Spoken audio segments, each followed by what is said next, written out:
Hello everyone. ഇന്ന് നമ്മൾ ചർച്ച ചെയ്യാൻ പോകുന്നത് ചെറിയ അധ്യായങ്ങൾ പാർട്ട് 15 ആണ്. ഓക്കെ, ഇതുവരെ നമ്മൾ 70 അധ്യായങ്ങൾ പഠിച്ചു കഴിഞ്ഞിരിക്കുന്നു. ഓക്കെ, 71ാമത്തെ അധ്യായം ഇന്ത്യയിലെ ഖനികളാണ്. ഇന്ത്യയിലെ ഖനികൾ. ഓക്കെ, പന്ന പന്ന വജ്രഖനിയാണ്. മധ്യപ്രദേശിലാണ് സ്ഥിതി ചെയ്യുന്നത്. പന്ന വജ്രഖനി മധ്യപ്രദേശ്. ഖേത്രി എവിടെയാ? രാജസ്ഥാനാണ്. ഖേത്രി രാജസ്ഥാന്. ചെമ്പുഖനിയാണ്. കോപ്പർ മൈൻസ് ആണ് ഖേത്രിയിലുള്ളത്. പന്ന വജ്രഖനി ഡയമണ്ട് മൈൻസ് ആണുള്ളത് മധ്യപ്രദേശ്. ജാദുഗുഡ യുറേനിയം ഖനിയാണ്. യുറേനിയം ആണ് അവിടെ ഉള്ളത്. ജാർഖണ്ഡിലാണ്. ജാർഖണ്ഡില്. ജാറിയ ഏറ്റവും വലുതാണ്. ജാറിയ എവിടെയാ? ജാർഖണ്ഡിലാണ്. ജാറിയ വലുത്. ജാർഖണ്ഡ്. എന്ത് ഖനിയാണ്? കൽക്കരി ഖനിയാണ്. കൽക്കരി ഖനി. റാണിഗഞ്ച് പഴയത്, ഏറ്റവും പഴയത് കൽക്കരി ഖനിയാണ്. പശ്ചിമ ബംഗാളിലാണ് റാണിഗഞ്ച്. കോളാറ് ഹട്ടി സ്വർണ്ണഖനി കർണാടക. KGF കോളാറ് ഹട്ടി സ്വർണ്ണഖനി കർണാടക.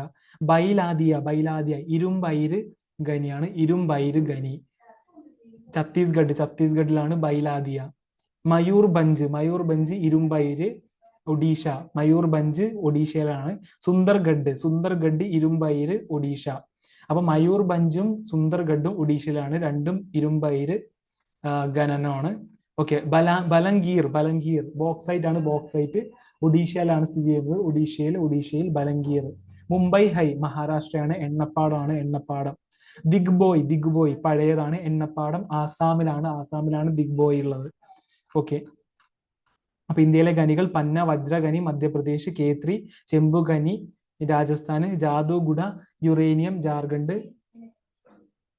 ജാറിയ വലുത് കൽക്കരി ഖനി ജാർഖണ്ഡ്, റാണിഗഞ്ച് പഴയത് കൽക്കരി ഖനി പശ്ചിമ ബംഗാള്, കോളാർ ഹട്ടി സ്വർണ്ണഖനി കർണാടക, ബൈലാദിയ ഇരുമ്പയിര് ഖനി ഛത്തീസ്ഗഡ്, മയൂർഭഞ്ച് ഇരുമ്പയിര് ഒഡീഷ, സുന്ദർഗഡ് ഇരുമ്പയിര് ഒഡീഷ, ബലംഗീർ ബോക്സൈറ്റ് ഒഡീഷ, മുംബൈ ഹൈ എണ്ണപ്പാടം മഹാരാഷ്ട്ര, ദിഗ്ബോയ് പഴയത് എണ്ണപ്പാടം ആസാം.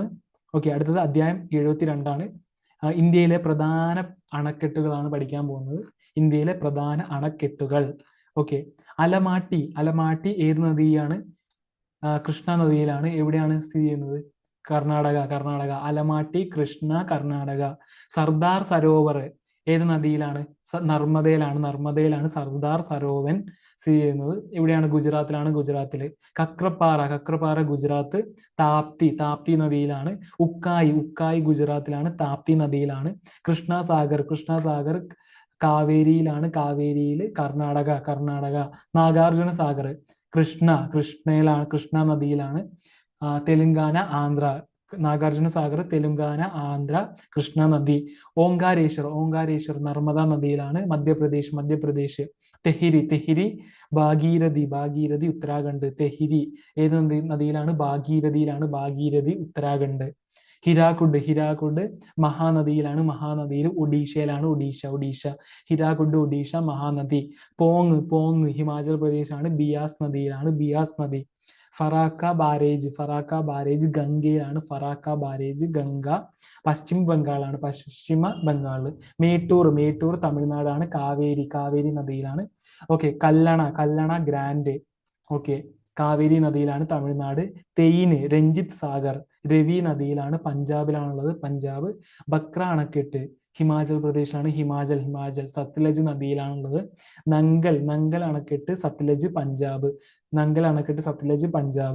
ഗാന്ധി സാഗർ ചമ്പലാണ്. മധ്യപ്രദേശ്. ഉറി അണക്കെട്ട് എവിടെയാണുള്ളത്? ജമ്മുവിലാണുള്ളത്. ജലം നദിയിലാണുള്ളത്. ഉറി അണക്കെട്ട്. ബഗ്ലിഹാർ ചെനാബിലാണുള്ളത്. ജമ്മു. ദുൽഹസ്തി ചെനാബ് ജമ്മു. കൊയ്ന നദിയിൽ തന്നെയാണുള്ളത്. മഹാരാഷ്ട്ര. കിഷൻ ഗംഗ ജലത്തിലാണുള്ളത്. ജലം. ഓക്കെ, ജമ്മുവിലാണുള്ളത്. ജമ്മു. കിഷൻ ഗംഗ ജലം ജമ്മു. കൊയ്ന മഹാരാഷ്ട്ര. ദുൽഹസ്തി ചെനാബ് ജമ്മു. ബഗ്ലിഹാർ ചെനാബ് ജമ്മു. ഉറി അണക്കെട്ട് ജലം ജമ്മു. ഗാന്ധി സാഗർ ചമ്പൽ മധ്യപ്രദേശ്. നങ്കൽ അണക്കെട്ട് സത്ലജ് പഞ്ചാബ്. ബക്ര അണക്കെട്ട് സത്ലജ് ഹിമാചല്. തെയ്ന് രഞ്ജിത്ത് സാഗർ രവി പഞ്ചാബ്. കല്ലണ ഗ്രാൻഡ് കാവേരി തമിഴ്നാട്. മേട്ടൂർ കാവേരി തമിഴ്നാട്. ഫറാക്ക ബാരേജ് ഗംഗ പശ്ചിമ ബംഗാൾ. പോങ് ബിയാസ് ഹിമാചൽ പ്രദേശ്. ഹിരാക്കുഡ് മഹാനദി ഒഡീഷ.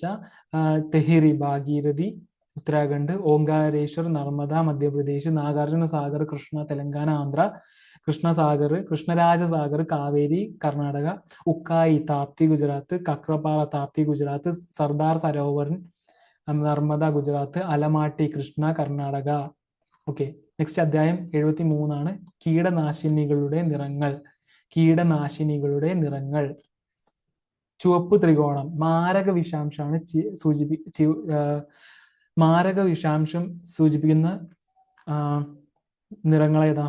നിറം ഏതാണ്? ചുവപ്പാണ്. ചുവപ്പ് ത്രികോണം എന്തിനെ സൂചിപ്പിക്കുന്നു? മാരക വിഷാംശമാണ്.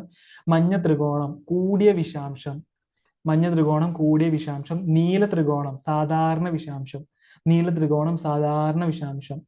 പച്ച ത്രികോണം നേരിയ വിഷാംശം. പച്ച ത്രികോണം നേരിയ വിഷാംശം. ചുവപ്പ് ത്രികോണം മാരക വിഷാംശം. മഞ്ഞ ത്രികോണം കൂടിയ വിഷാംശം. നീല ത്രികോണം സാധാരണ വിഷാംശം. പച്ച ത്രികോണം നേരിയ വിഷാംശം. ഓക്കെ, അധ്യായം 74 ദാദാ സാഹിബ് ഫാൽക്കെ പുരസ്കാരം. അധ്യായം 74 ദാദാ സാഹിബ് ഫാൽക്കെ പുരസ്കാരം കൊടുത്തു തുടങ്ങിയ വർഷം എന്നാണ്? 1969 ദാദാ സാഹിബ് ഫാൽക്കെ പുരസ്കാരം കൊടുത്തു തുടങ്ങിയത് 1969, 1969. പുരസ്കാര തുക എത്ര രൂപയാണ്? 10 ലക്ഷം രൂപയാണ്. ഇന്ത്യൻ സിനിമയ്ക്ക് കൊടുക്കുന്ന പരമോന്നത പുരസ്കാരം ഏതാണ്? ദാദാ സാഹിബ് ഫാൽക്കെ പുരസ്കാരമാണ്. ആദ്യം ലഭിച്ചത് ആർക്കാണ്? ദാദാ സാഹിബ് ഫാൽക്കെ പുരസ്കാരം ആദ്യം ലഭിച്ചത് ദേവിക റോണി റോറിച്ചിനാണ്. ദാദാ സാഹിബ് ഫാൽക്കെ പുരസ്കാരം ആദ്യം ലഭിച്ചത് ദേവിക റോണി റോറിച്ചിനാണ്. രണ്ടാമത് ലഭിച്ചത് ആർക്കാണ്? ബീരേന്ദ്രനാഥ് സർക്കാരിനാണ്. രണ്ടാമത് ലഭിച്ചത് ബീരേന്ദ്രനാഥ് സർക്കാർ. ഒരേ ഒരു മലയാളി ദാദാ സാഹിബ് ഫാൽക്കെ പുരസ്കാരം ലഭിച്ച ഒരേ ഒരു മലയാളി ആരാണ്? അടൂർ ഗോപാലകൃഷ്ണനാണ്. 2004 അടൂർ ഗോപാലകൃഷ്ണൻ.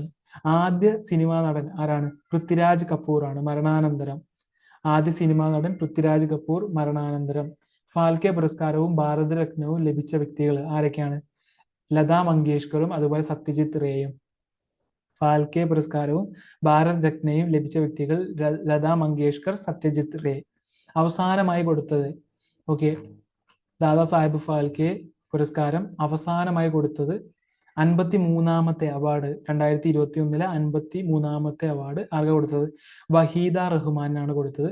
52ാമത്തെ അവാർഡ് 2020, 52ാമത്തെ അവാർഡ് 2020 ആർക്കാ കൊടുത്തത്? ആശ പരീഖിനാണ് കൊടുത്തത്. 51ാമത്തെ അവാർഡ് 2019 51ാമത്തെ അവാർഡ് രജനീകാന്തിനാണ്. 50ാമത്തെ അവാർഡ് 2018 ആർക്ക് കിട്ടിയത്?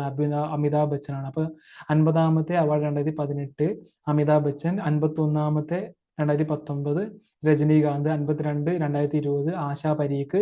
53 2021 വഹീദ റഹ്മാൻ. ഓക്കെ, നെക്സ്റ്റ് അധ്യായം 75 ജമ്മു കാശ്മീർ വിഭജനമാണ്. നിയമം പ്രാബല്യത്തിൽ വന്നതെന്നാണ്? ജമ്മു കാശ്മീർ വിഭജനം നിയമം പ്രാബല്യത്തിൽ വന്നത് 2019 ഒക്ടോബർ 31. 2019 ഒക്ടോബർ 31. രാഷ്ട്രപതി എന്നാണ് ഒപ്പുവെച്ചത്? 2019 ഓഗസ്റ്റ് 9. 2019 ഓഗസ്റ്റ് 9. രാജ്യസഭ പാസാക്കിയത് 2019 ഓഗസ്റ്റ് 5.